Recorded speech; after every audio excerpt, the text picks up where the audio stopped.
story of A Clockwork Orange. Here's the protagonist and anti-hero of the story, Alex. He's also the humble narrator. He has a gang, he's the leader of a gang. These guys are called the Droogs. So you've got George, you've got Peter, and the dumb one is Dim. Him and his Droogs hang out in the Currover milk bar, drinking milk which is actually laced with drugs. The gang often engage in acts of ultra-violence, which they describe as good or horror show in the language Nadsat created by Burgess throughout the novel. So there's often mentions of gang rape, which Alex refers to as the old in-out, in-out. Furthermore, they engaged in violence against rival gangs, including Billy Boy here. Alex attacks rival gang member Billy Boy, saying it was real satisfaction to waltz left 2-3 and right 2-3, and carve left cheeky and right cheeky so that two curtains of blood seem to pour out at the same time. So, sorry Billy Boy, but you've just been attacked, you've got to go down.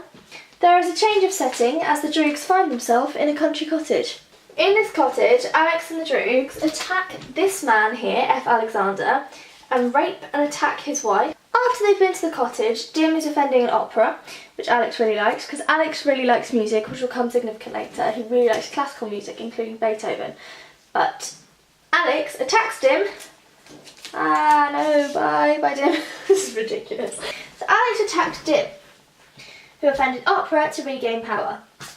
Dim's back because they break and enter into this lady's house here, gang rape her, and then they get caught.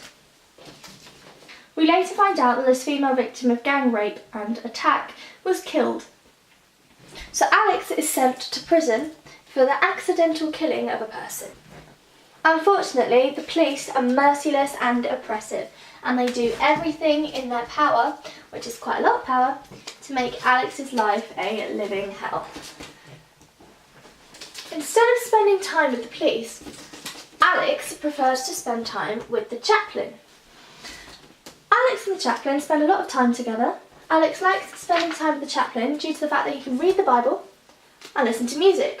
What the chaplain doesn't realise is that Alex is reading the Bible because he really enjoys the violence, sex and drinking in the Old Testament.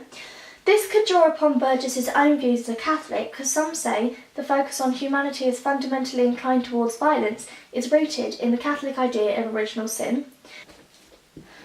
Instead of spending his time with policemen, she's naked, don't look, Alex spends time with doctors who tried to reform Alex with something called Ludovico's technique, which was inspired by modern psychologists at the time. This is essentially brainwashing and torture, whereby he is conditioned to watch ultraviolence on a screen, which is Nazi ultraviolence accompanied by Beethoven.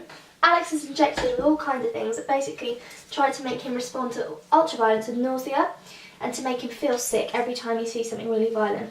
Hearing the Beethoven be accompanied with such horrible torture makes Alex refer to it as a filthy, unforgivable sin. He hasn't used the word sin before, so it's showing the extent of this unforgivable act by the state and just how far they're willing to go to reform and repress and perhaps attack the individual. After he responds to violence with this extreme sickness, Alex is freed from prison. However, he's placed back into society, not a member of a gang, and unable to think freely for himself. Alex is walking along, minding his own business, when he sees some familiar faces. Dim and Billy Boy. Much to his surprise, these aren't just old faces. These are now members of the police force. Dim and Billy Boy badly attack Alex, and he's like, oh no, that really hurt, And they're like, And he's really, really hurt. So he's wandering around, trying to find somewhere safe to go. He comes across a country cottage. Ooh. So Alex is like, yay, a cottage, can't wait to go into the cottage. And inside the cottage we have a man called F. Alexander. Haven't seen him before, have we? F. Alexander is a political dissident. Oh my gosh, Alex, your story about Ludovico's technique is so sad. You know what? I could use you and your story to cause public outrage against the state. Then Alex is like, no, I'm tired of being exploited for other people's benefits. No, thank you. And he insults F. Alexander using Nadsat, which we established earlier is the language that Burgess made up. But then F. Alexander's like, oh my god, I remember Nadsat. That's the language you used that night when a load of thugs killed my wife. He has a little brainwave moment and he gets to the basement and he locks Alex in the basement. And Alex is like, what am I doing in the basement? And then he hears Beethoven. And obviously that drives Alex pretty mental because he's just been brainwashed and tortured and now his head hurts. So Alex tries to jump. He says he wants to kill himself. He says, had to do myself in, to snap it, to blast off forever out of this wicked, cruel world. But the fall doesn't kill him. So Alex is in hospital. While he's in hospital, there's a political struggle, but unfortunately the state still succeeds. This shows the power of the state. The Ludovicio's technique is undone, so put the torture hat back on. And Alex is like, oh my god, I'm so happy to be here, I can be violent again. And he creates a new gang. So they're a lot like the Droogs, but let's just rip off the hats. So while he's off being ultra violent with his gang, he sees someone, he runs into an old friend.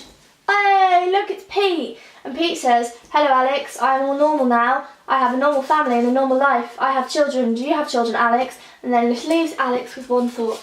He thinks of his future family and his future son and decides he's grown tired of an ultra-violent life and that, you know what, he will reform in the end. Oh, it's a happy ending.